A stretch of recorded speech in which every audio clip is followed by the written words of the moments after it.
Hello, everybody, and welcome back to another episode of Watching the Boxes. As always, we are presented by hashtag basketball.com. I'm your host, Mike Catron, and joining me again tonight is the man of the hour, Tyler Watts. How you doing, Tyler? I'm doing good, Mike. How about yourself? I am not doing too terrible.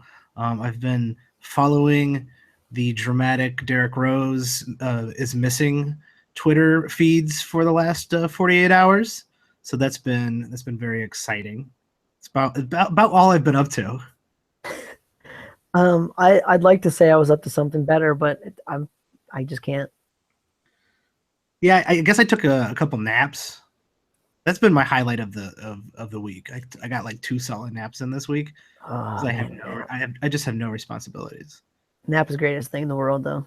Yeah, but it's screwed up. Now I'm staying up really late, and I'm really tired at work. So it's a horrible cycle. Everyone who has like children or responsibilities or anything like that, it's like just shut up, just shut your face. All right, I'll shut mine. I won't take it any further. All right, let's just get right into it. I mean, we got some follow-ups from some of the breaking news that was happening during our last show, including the Derrick Rose saga. Turns out Derrick Rose had flown back to Chicago, and there was some sort of personal emergency, and that's about as far as it's gone. Have you seen any other news or details about what happened? Not really. I mean, although the Rose will ever say is it was a family issue. He didn't really. Yahoo posted an article about 6 hours ago saying that people close to him said that he was thinking about retiring, and now all he's thinking about is getting a max contract. So, I feel like Yahoo's grabbing for straws. That feels like a grabbing for straws article. Just no doubt. Yeah. I'm fully in the camp that the press really piles on Derrick Rose in ways that they don't pile on other superstars. And granted, at times, in some of the things that Derrick has said, it's been warranted to pile on what he's doing. But, something like this, like you would think if it was something kind of routine or kind of normal that everyone would come out and explain what it was. But the fact that the Knicks organization, I guess this is the most important part of the news for fantasy, they're going to find him. He's right back into the lineup. The Knicks still want to work with him. They still want him on the team. His teammates still want him on the team. And all those things, to me, are the more important part of this story, was that something apparently very serious happened, because this is a very unique situation. I don't think I've ever heard about something like this happening since I've been following basketball.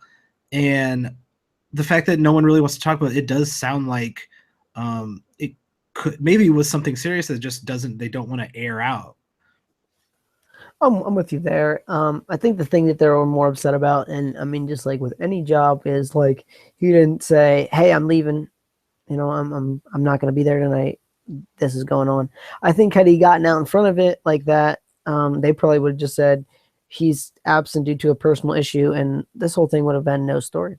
Yeah, it's a bit unprofessional, for sure. And probably Derrick Rose's biggest fault is that he's surrounded himself with a group of people who doesn't seem to get how the system works. Doesn't really understand how the press works and how to work within the system that most NBA players currently work within, and work within it pretty well.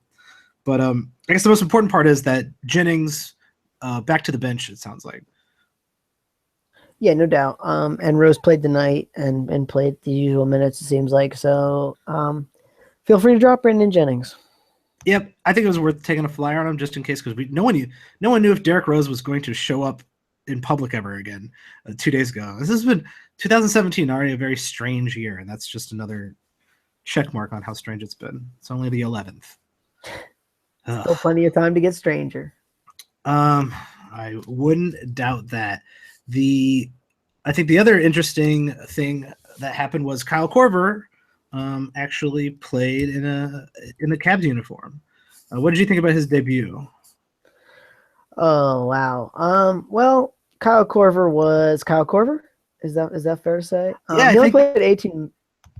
that's where Oh, go we ahead. ended Go up. ahead. That's where we ended up, kind of thinking where he would be. Is like, yeah, what do you think about Kyle Korver on the team?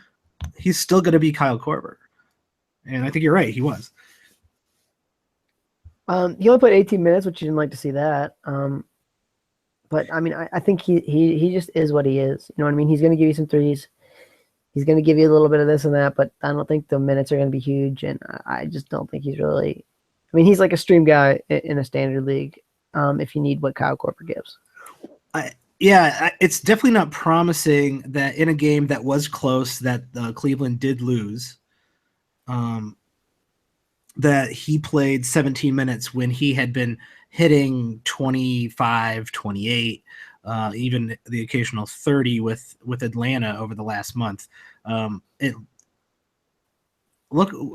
Cleveland's playing right now. I'm gonna go check that out real quick. But if they're gonna utilize him more like they're utilizing Dunleavy, which was incredibly low, if not rarely, and they're gonna, I don't know, save him for the playoffs, or I'm not really sure, or maybe they're just trying to work him into the system without messing up what they got going on right now. There's too many unknowns, I think, right now to really understand.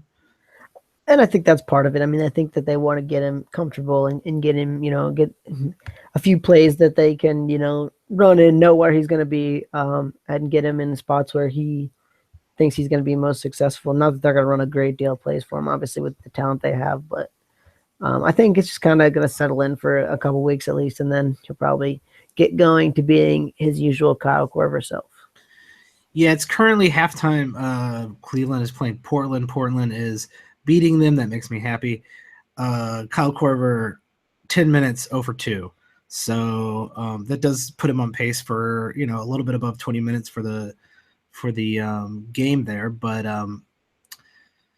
do you see this as Cleveland, slowly bringing him into the rotation, and that if you're in a league where Kyle Korver is of some significance, if he's not at the end of everyone's bench, which I think if you're in a regular standard league head-to-head or roto, he's probably on your bench. He's probably near the end of your bench. Someone maybe you feel like you can drop without, any consequence. But if you're in a bigger league and Kyle Korver is someone who would regularly start, do you think that this is kind of a buy low time for him, since this is a weird transitional period?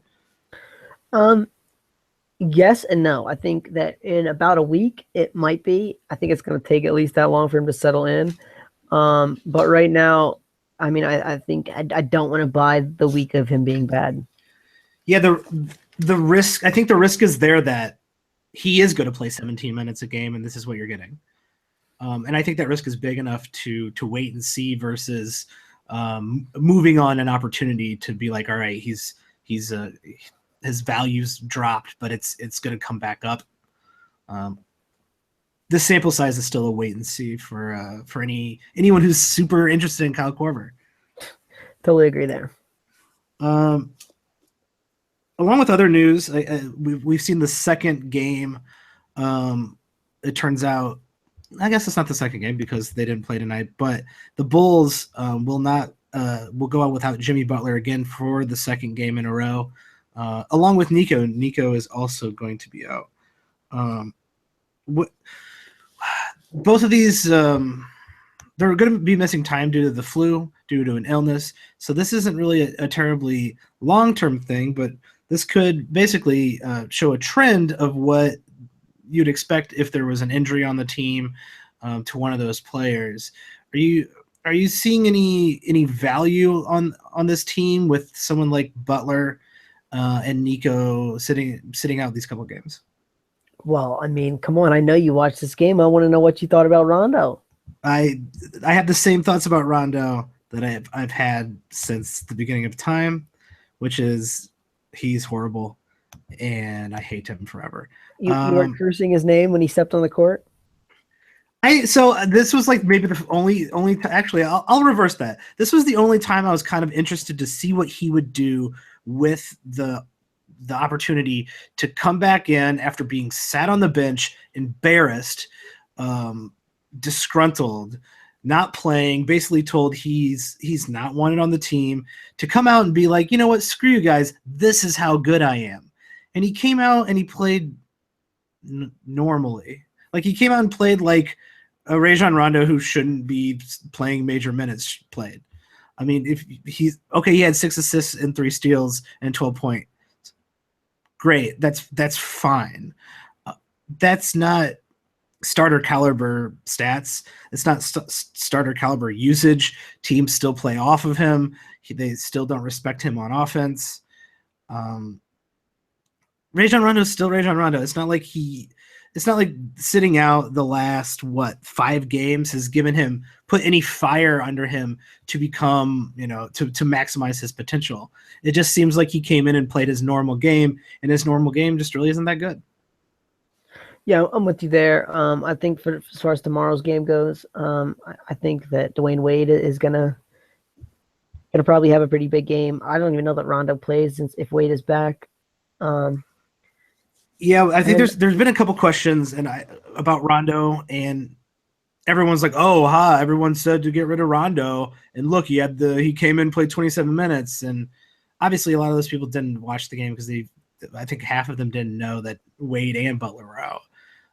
Also, Rondo didn't start in this game either. He still came in behind Michael Carter-Williams. He played less minutes than Denzel Valentine, who probably should be getting the minutes over Rondo because Denzel Valentine actually has like an offensive game and at least some sort of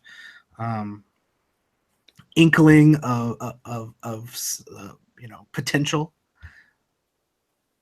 So, go ahead. I'll say that Denzel Valentine rated as a really good rookie. If you look at if you look at translation stats from his college game, I mean, his college stats were incredibly insane. Now he's an older guy, but he could be relatively interesting for fantasy if he ever got the minutes. I just don't know that he ever really gets consistent big minutes without a big injury on this team. Yeah, I agree. Denzel Valentine passes the eye test for me.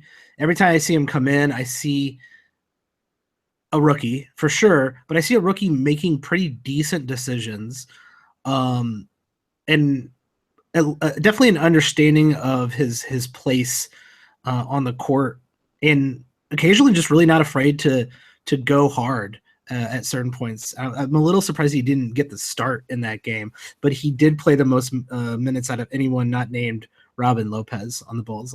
So I see if already Rondo's sat out 5 games. They're pivoting towards the future of the Bulls. Rondo's not part of that future. Denzel Valentine is. So I don't see why Denzel Valentine won't start getting more and more minutes as the year goes on, because he's definitely better than Jaren Grant. That's not saying much, but he's definitely better than Jaren Grant. I would hope so. I also liked Bobby Portis in limited minutes. Played about 18 minutes. He had 13.7 rebounds and a steal and 3 3-pointers. Do you have any feelings about Bobby Portis outside of his crazy eyes and his occasional presence on the Bulls? I would be interested in this guy if he ever got big minutes, but I don't know that he's ever going to get the big minutes necessary for him to be an asset in fantasy. When he does play big minutes, I think that he's one of those hustle type guys, and he could get you some decent points, some decent rebounds, hit a couple threes, and just in general be a crazy guy out there on the court. Yeah, I do like the fact that he looks like someone like pickpocketed him at all times. Like, where's my wallet? Like, that's how he looks at all 100% of the time on the court. That's my favorite part about Bobby Portis. I don't think he's ever been taught how to play defense, and he is young, but he misses rotations. He misses a ton of just simple things that Doug McDermott on defense makes Bobby Portis look like he shouldn't be in the league. Like, that's how bad Bobby Portis' defense is. And I think that along with just the people ahead of him, keep him from having any standard league value or even really deep league value. This is kind of a weird moment where there's enough injuries and illness on this team to get guys like this decent minutes. But for the rest of the year, and neither one of those guys, I think, pop into standard league relevancy. I'm with you. So that's about it for what's going on around the league. Let's go into our. This is probably going to be a regular segment. Is that just trends around the league? It's a name in progress, apparently. Trends around the league. We're going to basically go take a deeper dive, a deeper look into either a player or a team or just something we've noticed that we're keeping our eye on. And that's it's not like, oh, did you see that Kevin Durant hit 7 threes? Like, that's not a trend. That's just life. So, for example, I'm kind of interested in the increased playing time from Brandon Ingram on the Lakers. It's kind of been piquing my interest. He's been getting starts. He's been looking better. He's young. He's got that mold of kind of a Giannis-esque type player where he's lengthy. He's kind of positionless. He's able to do things that someone of that size shouldn't be able to do. And now it does seem that he's getting more playing time. He's getting the occasional start. The Lakers seem to want to develop him. They've already been doing that so far this season. What's your take on Brandon Ingram as the season progresses? Well, the first thing I'll say is he doesn't look like a real player out there on the court. He is the skinniest person I've maybe ever seen. And his arms, the only person's arms I've ever seen that are the same size at his wrist all the way up to his shoulder. Yeah, he's a full-on stick figure. Like, it totally freaks me out. As far as the recent... Go ahead. Yeah, he's like lighter than Giannis. He's lighter than KD when they both came into the league. And that's probably his biggest detriment is that, like, those guys at least had some bulk to them. And Brandon Ingram doesn't have any. And that's I think, holding him back at this point. Yeah, definitely. It's very interesting to me where his stats kind of end up. In like the last 2 months, he's averaged almost no steals in 22 games. He's gotten literally next to no steals at all. So that's bad for fantasy. If you break his stats down by month, they're just all over the board too. Now he has been shooting a little bit better, which is nice. I'm interested to see if he's actually, and I'll actually get your take on this. What do you think about his 3-point shot? Is he going to be a guy who can consistently make 3-pointers? I think he will be, but the main emphasis that is on Will. He is so raw as a talent, and he's definitely not put together incredibly well. But if you watched him at the beginning of the season and you watch him now, you can see you can already see the progress. He does make better decisions. He is hitting 3-pointers at a better rate than he started the season. I mean, the biggest knock on him is he can't shoot. He's got a bad shot. And over the course of just, a half a season, his shot has improved enough to where he's warranted more minutes. On the season, he's averaged 27 minutes per game, which is quite a bit. He hasn't really done much with that at all. In the last week, that's bumped up to 30, and he's starting to produce numbers that's you would normally see from someone who is NBA competent and playing around 30 minutes a game. So in the last week, which is an incredibly small sample size, 14 points, 1.5 threes a game, 4 rebounds, 2 assists, 0 steals, like you're saying. That's a huge knockoff, and close to a block a game. He's also shooting 60%, which is incredibly not sustainable. And his free throw percentage is hovering around 70%. That's it for the year, and that's also bad. So here's my question, and it's kind of a two-parter. Mm-hmm. One, is he a standard league guy for the rest of the season? And 2, if he is, can you buy low on a guy like this, given his name value and the team that he plays for? Ooh, the second question is a much harder question. Um, Let me answer the second question first. The name value is going to hurt. Being on the Lakers is going to hurt. That automatically bumps up the value of those players to where it's almost you're not getting a good deal. Period. You're not drafting them at the right spot because someone's always a big Lakers fan. And if you go out and look, you go to full season and you go per game value. Only not one player on this team is in the top 75 per game, nine cat value. Not one. Oh, too young. Turn the ball over way too much for 9-cat. Yeah, it's incredibly young team. No one's really doing everything. There's a few people who do fit their roles, but no one's like a superstar. No one's doing everything. All the people who are jumping on the D'Angelo Russell's going to be an all-star bandwagon. I told them they were foolish. He looked terrible last year, and I was like, well, Kobe was there. No one could play well with Kobe. Well, okay, I completely agree. Byron Scott and Kobe probably hindered him, but that was Byron Scott's job to do so they can get their draft pick. D'Angelo Russell is not an all-star. He's not going to be an all-star. He's not a fancy darling either.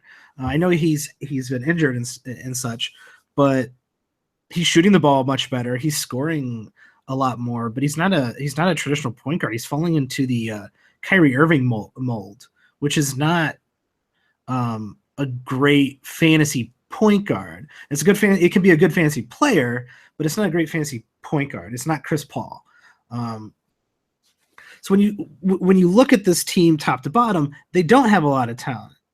So that makes me feel like if Brandon Jennings has the ability, he's going to rise to the top of this list because they're going to give him the opportunity. He's going to, I'd say down the stretch, down the second half of the season, I don't see why they aren't playing him 30 minutes a night. If he can reach standard league value, I think he will. Does he have? I don't think he has the potential to be standard league impactful. So he might bump into a top, 120 player during the second half of the season. I think it's feasible. I'd say there's a decent chance actually because he's going to get the opportunity. He's not going to suddenly be like the 50th best player in the league simply because he's starting. I don't see that happening. So at best, Brandon Ingram is a fringe guy, and I guess I'm not that interested in him after talking about it. Yeah, and I think that's the point. Is the main point to get across is I don't think he's going to produce enough value that if someone else already owns him and you're trading for him, you're going to give up too much probably because he's probably one of your couple worst players on your bench anyway. And the person who owns him right now, after what he's already produced, probably is going to want a higher price than that for him. Let's think about it in the sense of keeper leagues, because I'm in a nice long keeper league, and I know a few people who tweet me things occasionally are in keeper leagues as well. So for the real hardcore, value over the next 4 years, is he a Giannis waiting to happen? Obviously, I think that's way too soon to figure it out. But where he was drafted, his raw potential, is that the reason you're holding on to him right now? I mean, if you're in a keeper league, are you trading Brandon Jennings? Are you leaving him on the waiver wire? If I'm in a keeper league and I'm a rebuilding team, I want him because I think he's got a lot. Do I ever think that he is a top 50 player? I mean, yeah, maybe eventually. I mean, he's only 19. I don't see him having the big breakout in the next year or two. I really don't see that happening. Yeah, it can follow a Giannis path because it took Giannis 4 years, but it's now hard to compare anyone to Giannis since Giannis might be the best fantasy player in the league. Oh, totally agree there. So it was fine to compare people to Giannis like 2 years ago when he was like a 70th player, and he was a guy who you could see the talent there, but you didn't know if it was going to come. And there's always guys like that. Tyrus Thomas was a guy who was like, man, look at the raw athleticism there. He could be really talented, and he had like a really good playoff series where he was like scoring from the outside. He was making all the right decisions. It was like, man, that guy could be good. Does anyone know where Tyrus Thomas is? Like, he disappeared off the face of the planet, and that could have easily happened with Giannis. It could happen with Thon Maker. It could happen with Brandon Jennings. So there's a lot of risk there, but I would agree that if you're in a keeper league and you're not going for the title right now, it's a good asset to have. Yeah, no, I'm totally with you there. Yeah, at worst you could trade him for something. There you go. Because he's at least worth something. Are you ready for my trend? Yeah, Are you ready for this? What trend are you looking at over the last week or so? It's actually kind of a simple question. Is Austin Rivers a standard league guy now? Oh, Austin Rivers. No, here's what I'll say. First off, I think this dude gets a bad rap because he's the coach's son, and there's a certain percentage of people out there who think this dude doesn't belong in the NBA. Like his dad's just letting him in the NBA, letting him play minutes. I feel like there's a certain amount of truth to that. I feel like that's definitely a coach's son problem, but I feel like Austin Rivers isn't. It's not undue criticism. How about that? I tended to agree, but in these last few games, he's been looking pretty good. So Blake Griffin is out. Which has added some minutes. I know they don't play the same position, so it's not like those minutes perfectly translate. So it has added minutes to Austin Rivers. His minutes have gone up since Blake Griffin is out. I'll say this. It's halftime of the game tonight, okay? Yeah. Chris Paul is playing. Now Blake Griffin is out, okay? He's played 17 minutes. Okay. He's got 9 points, 4 assists, and a three-pointer. He's got some really nice games here. He's also got some really hard, just dud games, and that averages out to a solid player, not a great player. Like having great games and then having the occasional just crap game. It's frustrating, but on average, you're getting a decent player. Is he taking JJ Redick's role? Is JJ Redick kind of on the downswing now? I think so, probably. JJ's still playing heavy minutes. He's hitting threes at a decent clip. He's not as exciting as JJ Redick used to be. JJ used to be a nice sleeper because of the amount of threes he hit. But ever since everyone in the league started shooting threes, getting as many threes as JJ is now just pretty good, not amazing. Not exceptional. No, and actually JJ's looked kind of good over the last week or so as well. Austin Rivers. I've never liked Austin Rivers. For not just the coach's son stuff, but just the fact that he looked lost. He doesn't look good when he's playing basketball. Is his averaging of... I guess I have two questions. I think we know who Austin Rivers is. And when he's playing well and playing good minutes, I think he is standard league relevant. I think he can be a guy you put on your team in a standard league. But are you really getting any elite fantasy value from him? I don't think so. He doesn't. His steals and blocks are non-existent. His counting stats are okay at best, if not kind of mediocre.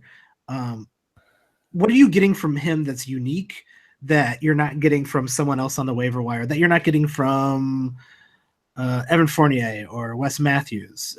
Is it just the fact that he's available and those guys probably aren't? I don't know. You're not getting anything special from him.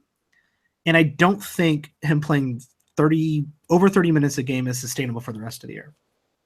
Oh, I'm with you there. I think that this hot streak is it's kind of something I might ride a little bit. I might pick him up and stream him for until the minutes start going down. But I don't think this is the guy who's going to have that sustained value um, going forward. But like you said, I mean, he's got games or he's had some really good games here in the last 5 or 6 games. So if he's available and you can get a couple good games from him, I'm all for it.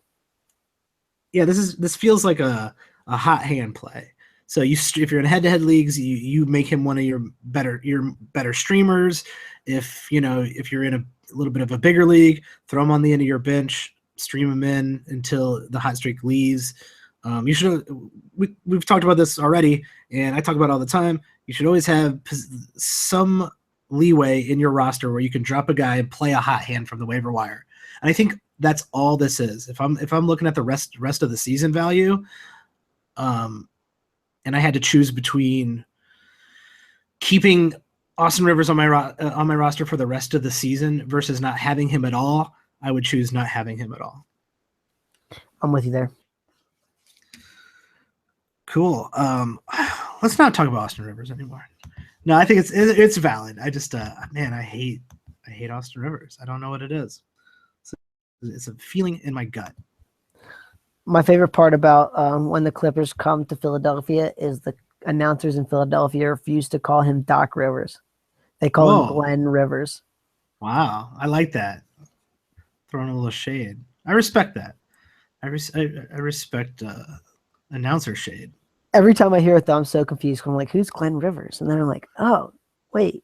Is it like a new player? Is his other son on the team now, Glenn Rivers? So, yeah, that's a thing for all those wondering. Cool. So if you are seeing trends out there, or is there something you would like us to go do a little deep dive in there, go ahead and hit us up on Twitter. You can find me at Watch the Boxes, all one word. And Tyler, what is your Twitter account again? It's Watsy4444. So it's my last name with a Y and then 4 number 4s. Perfect. So yeah, this is going to be a regular segment because there's a lot to talk about really all across the league. But if you have something specific you'd like us to talk about, hit us up on Twitter and we will put that in one of our upcoming shows. Let's move on to the next segment, which is a new segment. And it is intimately related with an article you just wrote on #basketball.com. This is the buy low, sell high section, the new segment of this show. And you just wrote a column, and we don't have to give it all away, but I did want to talk about it since you put some work into it. Some top buy low trade targets going on in the league right now. You want to talk about that? Yeah, I think that it is kind of the second step. I think we talked about this a little bit in the last episode. It's kind of your second step to being a really good fantasy basketball player is acquiring people when their value's at its lowest point and selling off some assets at their highest point. And that's kind of how you're going to win some leagues where everybody's locked in, right? And everybody's paying attention to the waiver wire. And picking up those guys is really hard to do. So I tried to outline 5 guys who I think their value going forward is going to be better than what their value is currently right now. So I mean, feel free to ask me anything about the article or however you want to take it. I'd actually, yeah, I'll take a couple guys off of the article here. We can maybe go into something maybe I have questions about. Is I'm gonna go with Mo Harkless, whose name is Maurice, which I think I literally just found out. I think I saw Maurice Harkless written somewhere, and I was like, who the hell's that? Oh, Mo Harkless. Yeah, Mo Harkless. I just thought his name was Mo. I thought it was an awesome name. You have Mo Harkless here, and so I'll let you talk about how you feel about Mo Harkless, and then I'll chime in. Well, Mo Harkless was probably undrafted in your league. I talked about this a little bit in the article. I don't know that he was really drafted in any leagues. So far this year, he's been returning value right somewhere in the like 60 to 75 range, which I don't think anyone saw coming at the beginning of the year. Now, someone probably picked him up, and someone's probably thinking, oh, I got some great value from Mo Harkless, but does anyone really think his value is even top 75 the rest of the season? I don't really think that the owner of him thinks that. And so I'm thinking if you offer a guy like maybe your last starter, maybe your first bench option, like someone in that right around 100 range, you could probably get Mo Harkless off his current owner, and you have a nice little kind of 25 player value there, because I don't really see Mo Harkless dropping from where he is right now. Like if you look at those numbers, I really didn't find anything unsustainable in the numbers he's producing right now. So I'm actually I'm a closet Mo Harkless fan. Uh, I liked him when he was in Orlando. Uh, for the same reason I like him now that he is playing in a starter's role. Is if you looked across the board and you looked at what he's capable of, he's capable of a steal and a block a game, and a three a game, and that's really hard to come by.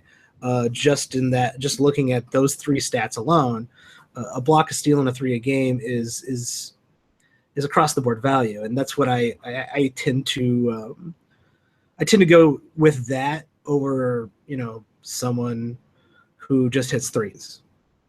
Someone like Austin Rivers. I'd rather have Mo Harkless than Austin Rivers. And I'd also agree that I've had Mo Harkless on my team and off of my team a few times already this year in a few of my leagues. I probably still have him on a few bigger leagues. He's definitely returned great value from where he was picked up, but he's in a bit of a slump right now, and that slump has been, I guess, longer than I would like. He started off. I think he started off the year pretty hot, and then he's kind of slowly fallen off from there. I think he was out with a. Let me ensure that he was out a few. He missed a couple games. I think he was playing on an injury there at the beginning of December, but his hot start is definitely tapered off. So are you kind of assuming that this is a slump, and that he'll return to his kind of top 70, maybe even top 60 value that he had at the beginning of the year, and this is a good time to buy low, like we're saying, or are you more leaning towards, this is a guy that people don't, like you're saying, people don't respect Mo Harkless because he averages like 10 points a game. That's not sexy. That's not a sexy stat line. And so maybe you can get value off of that just because of his name recognition. Yeah, I think it's probably more the second one. I think he started off pretty hot, and I think he's been kind of cooled off here recently. And I think that the value is probably somewhere in between the two. Like if you look at his full season numbers, that's kind of what I'm envisioning for him for the rest of the season. And those are the numbers that are right around that top 75 value. That and I don't really think, the steals and the blocks are really what makes the value. I think you outlined that pretty well. He's shooting a real good percentage from the field. He's averaging like 11.5 points a game. I think that's probably right about where it goes. And I think that this is a guy that just no one is respecting for the value he's producing. Yeah, he's one of those players that doesn't hurt you anywhere, but when you look at his box score, you go, ugh, meh, nah, all right. That's why I'm buying him though, because you're going, and I'm getting him, and I'm having a top 75 guy maybe. Yeah, those are actually my favorite players to target in roto leagues. Do you think his value is diminished in a head-to-head league, especially with the way a lot of people play head-to-head leagues by punting at least two stats? In smaller head-to-head leagues, yeah, it probably is a little tiny bit. But in larger head-to-head leagues, I think this is kind of a guy that you could get who just gives you some good value, and I think that's important in a league that's like 14, 16 teams deep. Cool. Yeah, I kind of agree with you. I've talked about Mo Harkless probably too often on this podcast. So hopefully people who are listening are on Mo Harkless. But yeah, that's probably a good time to buy low on him as well, just due to his slump. I wanted to talk about another guy in your article. And this one I think is a little bit more interesting. And I think I'll let you make the argument. I'm not just going to read it back to you. But Derek Favors. What's your assessment on him? Derek Favors doesn't even show up. If you go to Basketball Monster, okay, or anywhere pretty much, and you look at what's happened so far, he does not show up on the screen anywhere. You can't find him.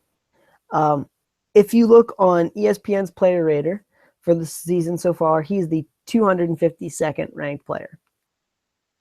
Now, he was picked right around somewhere in the 40s, probably in your league. He's been hurt. He's only played 24 games. They've been bringing him back slowly. He just finally played his first over 30 minutes in a game just last week. He's been getting a solid 25 a night. And I think this is a guy who is eventually going to get the 30 minutes every night. And he's going to be relatively a top 50 player. But right now, he looks like he's terrible. Yeah, he's not coming back from this injury very well or impressively at all. And I know they're really easing him back into this after the injury, but before the injury, Derek Favors didn't look good either. Derek Favors was playing less minutes on this team. Utah's been winning without him. Utah has been winning, and he's a better player than most of the guys on their roster. I would have to agree that I don't think they have a choice. They're not going to sit him like the Bulls are sitting Rondo or anything like that. But I'm not sure this iteration of Derek Favors is the same one we've seen over the last couple years. Over the last couple years, he's been a top 50 player. Last year in per game ratings, he was the 30th ranked player, averaging 16 points, 8 rebounds, a block and a half, and over a steal a game, plus a pretty good shooting percentage and not killing. He had 70% from free throw, so he wasn't killing you there. So far this year, I'm not seeing that. I haven't seen that player. And you're 100% right. This is an injury. It was a pretty significant injury. He was out about a month, and they're slowly playing him back into that. And you've seen a couple games. So against Minnesota, he had a 15-6 night with 3 steals, 2 blocks. That's a lot more. That's a lot close. He had a 3-pointer in that game. I don't think there's any. Is there anything significant about that? I haven't been watching Derek Favors. Anything significant to that 3-pointer you made, or was it like a buzzer beater? I'm thinking it was not significant. Yeah, I'm feeling that way too, considering I don't think he's ever made a 3-pointer in his career. That might be his 3rd 3-pointer. I'm not sure he's gonna play his. There's still a half a season left, right? A little bit more even. I don't think he's going to play his way back into a top 30 type player. I think the hypothesis that he's literally ranked nothing, and whoever owns him is probably incredibly pissed and still hates having him. Now, or you could go the other way. Whoever owns him has owned him this long that he's just willing to wait it out until something happens. Which this is kind of where I went with the last piece of the article. I said, offer someone ranked right around pick 75, like the 75th best player, that value. Okay. That way the person thinks, I'm getting a pretty decent starter back. This guy's been terrible. I don't think he's going to give me anything. And then you bake in some risk that maybe he never gets back to the 30 minutes. Maybe he just isn't the player he was when he was like the 30th ranked player last year. Maybe he's more like 50 or 60. Then you're still getting some value from the trade. Yeah, and I think that risk is in that trade. If you're going to give up someone who's ranked around 75th, you are risking the fact that maybe Derek Favors isn't a standard league player anymore.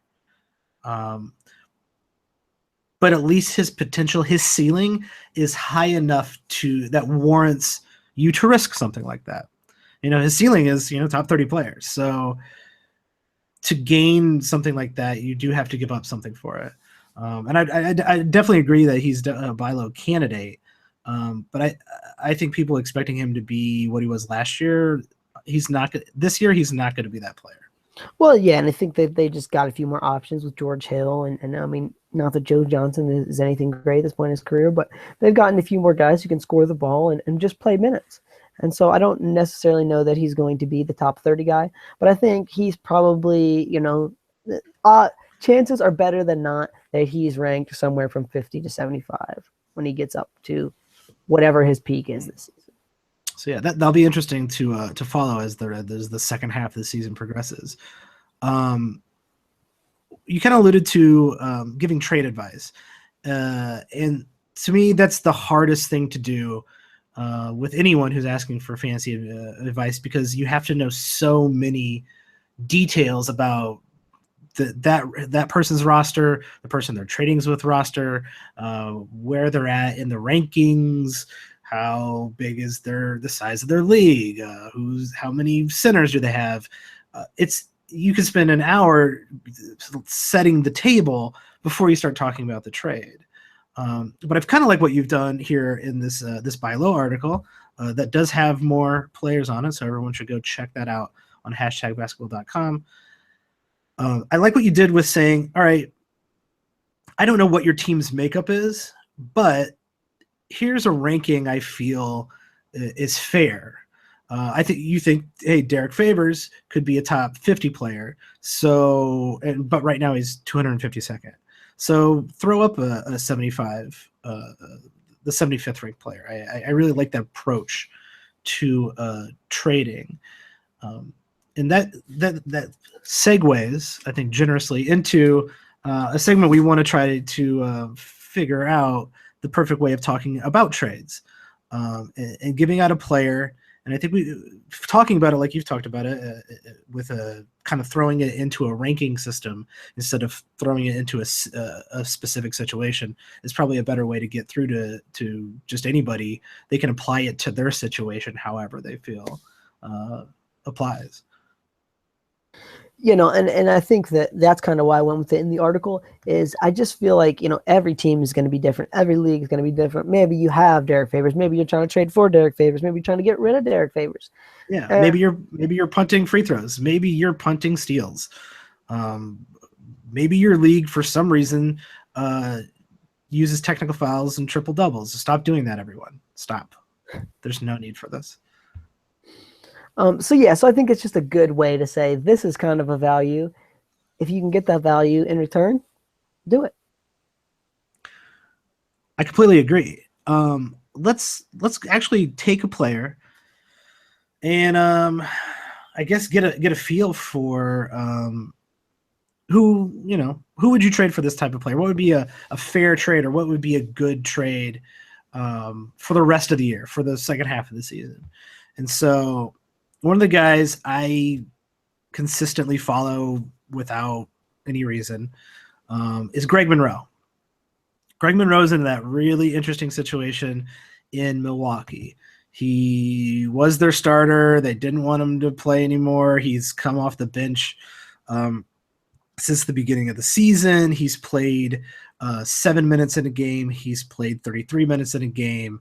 He's back after really incredibly inconsistent playing time over the last week or so. He has averaged 29 minutes per game. Rest of the season, who can I trade if you have Greg Monroe on your team? Who do you want back for Greg Monroe? Do I want a Jason Kidd player on my team? I guess that's the first question. I don't necessarily know that I trust Jason Kidd to keep playing Monroe. I don't trust Jason Kidd with friends and family, let alone his rotations. So, yeah, like who knows what they want to do on that Bucks team moving forward. So, relatively speaking, what do you say Greg Monroe has produced so far this season? Like in a range, what value? Anywhere from 0 to the 450th player in the league.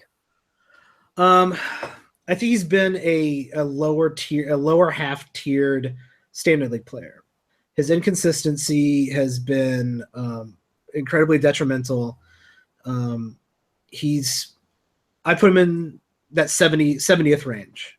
So he's not a bad lower half player, but he's not hovering around due to his playing time. He's not hovering around the line where he could be a top half fantasy player. His ceiling, though, I think is in that top half. He's not a great defensive player, but when it comes to fantasy, he does provide you with the stats, some pretty good stats that you're looking for. He's a steal and a block guy. He has been in the past anyway, close to a steal, close to a block. He's actually usually better than a steal a game if he gets full on playing time. He's a good rebounder and he's a good scorer, and his field goal is over 50%, so very good for a big man, and his free throw doesn't kill you. All of those things make him a very attractive 9-cap player, and I think in a starting situation, he's a top 50 player. I'm with you there. I think this is the guy who's better for fantasy than he is in real life, maybe even in a lot of cases.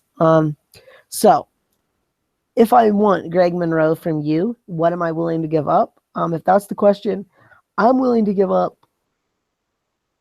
someone right around the 100 or below range, I would guess, because I think this guy produces more value than that. But I want to bake in the risk that Jason Kidd says tomorrow, Greg Monroe, you're not playing again ever. And I would have to counter argue with anyone who is for some reason holding on to Greg Monroe, feels that he's better than a 100th ranked player. So I think this is a tough trade. But there is, like you're saying, there is value there, but only if you can trade someone in that lower half, and then take on that. You're taking on that risk. This is I think a highly risky trade for sure. I think you could easily say, all right, Ersan Ilyasova for Greg Monroe. Would you take Ersan Ilyasova for your Greg Monroe? No, I would definitely want Monroe because I'm not sure Ilyasova is going to play that big of minutes if Ben Simmons ever comes back, which is an if at this point. But yeah, that's a pretty good point with the return of Ben Simmons looming over us all. What about throwing out someone we've already talked about? What about Mo Harkless? Ooh, now that's a good one. This feels a little bit kind of right in the wheelhouse. I think I want Mo Harkless just because I think there's safety in that. Now, if I'm in the bottom half of the league standings and I need to move up, I want Monroe because I think you could potentially hit a little bit bigger home run there. Yeah, if you got nothing to lose, you're in the bottom of your rankings. You got to start making riskier moves. That's just how fantasy basketball works. You can sit tight when you're at the top, and you got to make your play. Especially now, it's about halfway through the season. You got to make your play for changing the trajectory of your season, especially if you have playoffs. I don't play with playoffs because I think it's really dumb. But if you like playoffs, right on, more power to you. Your playoffs are looming. They're coming up quicker than you think.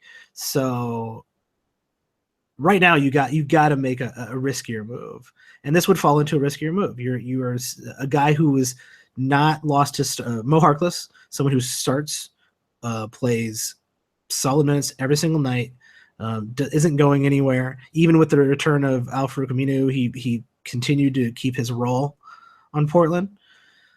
For someone who has lost his starting job and this year, and lost a lot of minutes to John Henson at points in this season, who John Henson's not a full-fledged NBA player.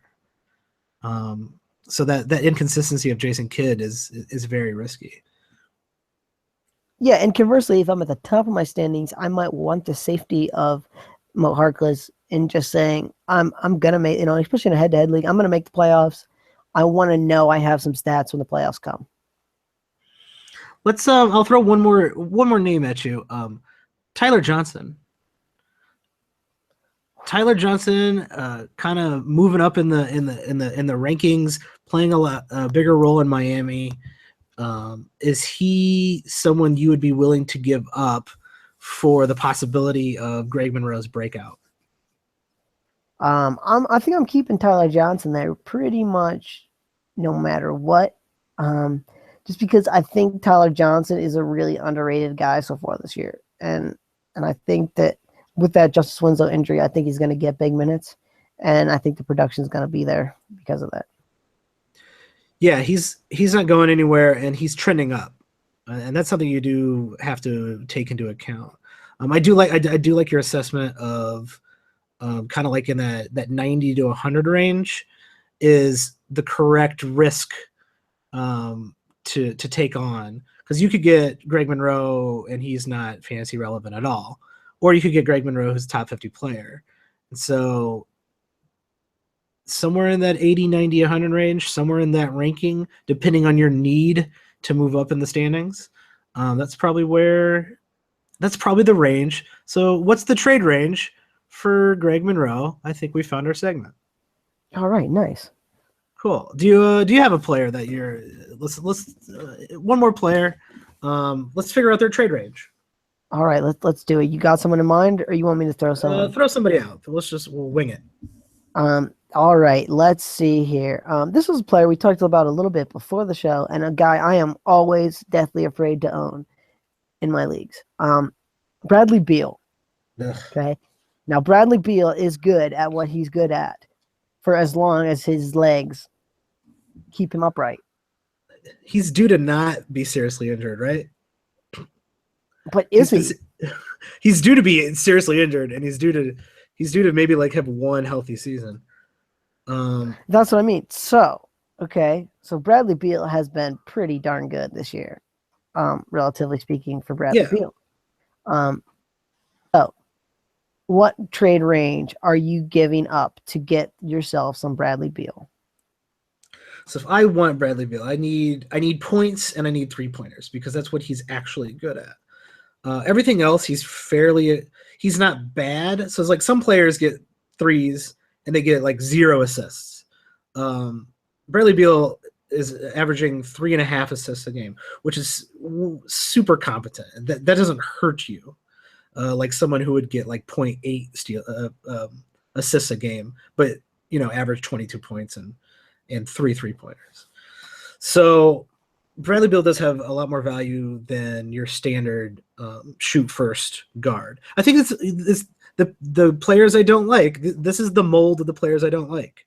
I don't like Austin Rivers. I don't like Bradley Beal. I don't like guys who just shoot and do nothing else. But I mostly don't like Bradley Beal because he's been injured over every single season. But don't you think that I won't say average, but there is a segment of the fantasy basketball population out there that goes nuts for these guys? Absolutely. They love seeing 22 points on the board. Oh, that guy just scored 30 points. That guy's great. Well, Jabari Parker scores around that. Let's start there. Let's start someone who's ranked around Bradley Beal. Jabari Parker, I think I'd rather have Jabari Parker. He's a lot younger. His health is a little bit more stable. He does a little bit more than across the board than Bradley Beal does, but not by terribly a lot. I think if I was trying to get Bradley Beal, halfway through the season, Bradley Beal hasn't had a major injury. So if I'm looking at it from a perspective of I need Bradley Beal, then I think you're going to have to give up someone pretty kind of close to Bradley Beal's ranking. I think you're going to have to, throw out Harrison Barnes or Nicholas Batum, because you're either banking that Bradley Beal plays the rest of the season, and then you're hoping that guy is banking that Bradley Beal's about to get hurt and he doesn't. And I think that's the only reason why you would take on the risk of Bradley Beal, is that you desperately need points and 3-pointers, and the guy who owns him thinks he's going to get injured, and you think he's not going to get injured. And so if you're assuming he's going to play the rest of the year, well, then he's going to be a top 50 player. So I think you couldn't give up. I don't like playing for assuming injuries. Like, oh, I assume there's going to be an injury. If you're going to take on that risk, own it. So I think someone like Tobias Harris in that range. Tobias Harris, Harrison Barnes, Nick Batum, somewhere in that 50 to 60 range. So you are taking on risks, so you should probably be sending the lower person. But that guy who owns Bradley Beal is going to want an asset back. You're not going to be able to send him Ilyasova or Wes Matthews. I mean, if you can, freaking do it. But you're not going to be able to replace him with someone like that. I think you have to the range for Bradley Beal is much, much narrower and closer to his current ranking.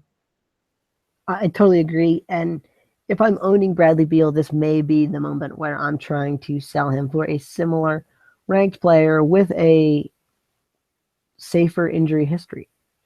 Yeah, this might be a sell high moment.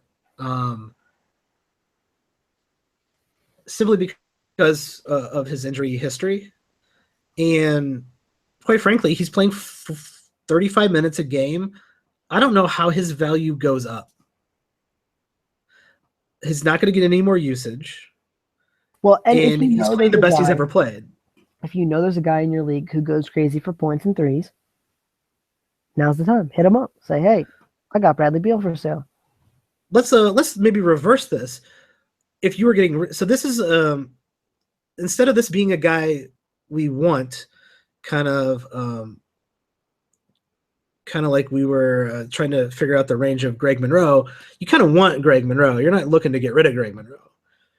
But with Bradley Beal, you might be looking to get rid of Bradley Beal. So what do you want back for Bradley Beal?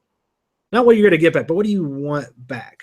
If you're trying to, if you like you said, if you find a guy who needs points and 3-pointers, or thinks that's the most important thing in the league, what do you want back for him? I want a top 40 player. What I think I'm going to get is probably a player in that 50 to 60 range, like you were mentioning. But I'm okay with that because I don't think that the value for Bradley Beal is in that range the rest of the season. If I'm like me thinking he's probably getting hurt. Would you say Eric Gordon is almost a 1-for-1 trade? But you're walking away from the some of the risk around Bradley Beal? Are you though? Good point. They both have. It's almost like those are the same player. That's what I mean. I'm probably not doing Eric Gordon just in the sense that I'm not sure he stays healthy either. I for some reason I trust Eric Gordon's health much more than I trust Bradley Beal's health. Yeah, that would be probably a net zero trade. So why would you do it? Exactly. What about? Would you take Zach LaVine back for Bradley Beal? Another similar player. I would, in the sense that I think Zach LaVine probably stays healthier than Bradley Beal going forward. And that role might change. So looking at Zach LaVine's minutes played, he's playing 37 minutes a game. So he legitimately can't get any more usage or more playing time, but he could get more usage if they decide to move Rubio at any time during the season. So you do have that possible upside there. I'm with you.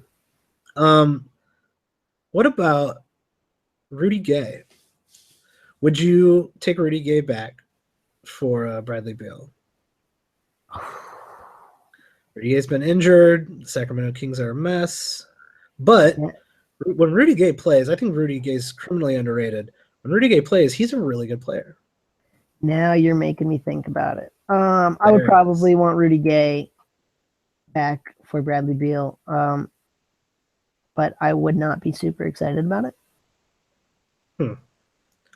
That's the sign of a good trade. No one's excited about it. That's a sign everybody met in the middle. I'm with you on that. A good trade for everybody, at least. A better trade would be somehow you got Damian Lillard, but that's not going to happen unless you are playing with stupid people. So yeah, I think that's a decent way to start the trade range segment. Probably a work in progress. We gotta, it's hard to figure out. It's the hard. I think the hardest subject to breach when it comes to giving fantasy advice. And I think I tried to outline that at the beginning of my article too. If you guys want to hear a little bit more about why I think it's so hard and why I went about doing the article the way I did. But yeah, I'm with you. It's just so hard to say, is this a good trade for me? I don't know. And I mean, that's usually really the true answer.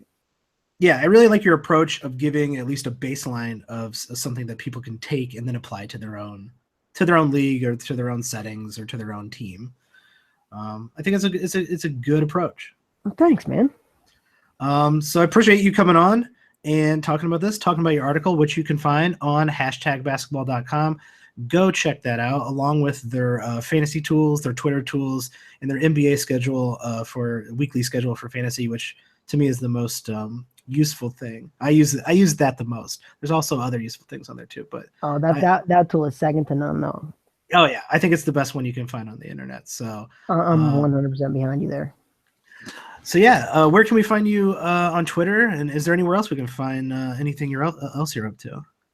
Yeah, you can find me on Twitter at Loncy4444. I write about the Portland Trailblazers for #basketball, and I write for a site called A Royal Pain about the Sacramento Kings. I like the name of that website.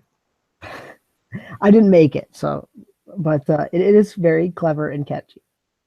During the dark Bulls years, the post Jordan Bulls years, I adopted the Kings as my West Coast team, simply because I liked Jay Will, and I liked Chris Webber, and I liked that whole team, and I didn't like the Lakers.